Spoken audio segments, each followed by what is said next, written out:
Congress MLA Savitha Indra Reddy TRS లోకి వెళ్లేందుకు సిద్ధమయ్యారు. పార్టీ మారవద్దని కాంగ్రెస్ పెద్దలు చేసిన బుజ్జగింపులు రేవంత్ రెడ్డి రాయబారం ఫలించి ఆమె మనస్సు మార్చుకున్నారని ప్రచారం జరిగింది. కానీ అవన్నీ ఫలించలేదు. సవితా ఇంద్రారెడ్డి తనయుడు కార్తీక్ చేవెళ్ల టికెట్ కేటాయించే అంశంపై స్పష్టమైన హామీ రాకపోవడంతో ఆమె కాంగ్రెస్ ను వీడాలని నిర్ణయించుకున్నట్టు తెలుస్తోంది. మొత్తానికి తన పుత్రుడి భవిష్యత్తు దృష్టిలో ఉంచుకుని కారు పార్టీలో వెళ్లనున్నట్టు తెలుస్తోంది.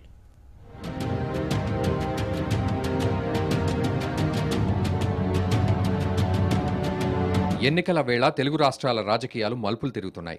నేతల పార్టీ మార్పులు చేరికలతో రసవత్రంగా మారాయి. ఇప్పటికే పలువురు ఎమ్మెల్యేలను చేజార్చుకుని ఇబ్బందులు పడుతున్న కాంగ్రెస్కు మరో షాక్ తగిలింది. మహేశ్వరం ఎమ్మెల్యే సబితా ఇంద్రారెడ్డి టీఆర్ఎస్లోకి వెళ్లేందుకు సిద్ధమయ్యారు. పార్టీ మారవద్దని కాంగ్రెస్ పెద్దలు చేసిన బుజ్జగింపులు ఫలించలేదు. రేవంత్ రెడ్డి రాయబారం కూడా పనిచేయలేదు. తనయుడు కార్తీక్ చేవెళ్ల టికెట్ కేటాయించే అంశంపై స్పష్టమైన హామీ రాకపోవడంతో ఆమె గులాబీ దళంలో చేరాలని నిర్ణయించుకున్నారు.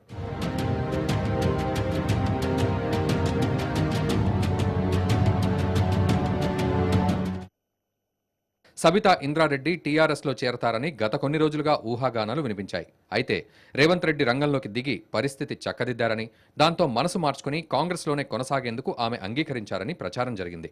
అటు కాంగ్రెస్ పెద్దలు సైతం బుజ్జగించడంతో యూటర్న్ తీసుకున్నారని వార్తలు షికారు చేశాయి. కానీ ఇంతలోపే మరోసారి యూటర్న్ తీసుకున్నారు సబిత. తనయుడి భవిష్యత్తు దృష్టిలో పెట్టుకుని చివరికి టీఆర్ఎస్లో చేరాలని ఆమె నిర్ణయించుకున్నారు.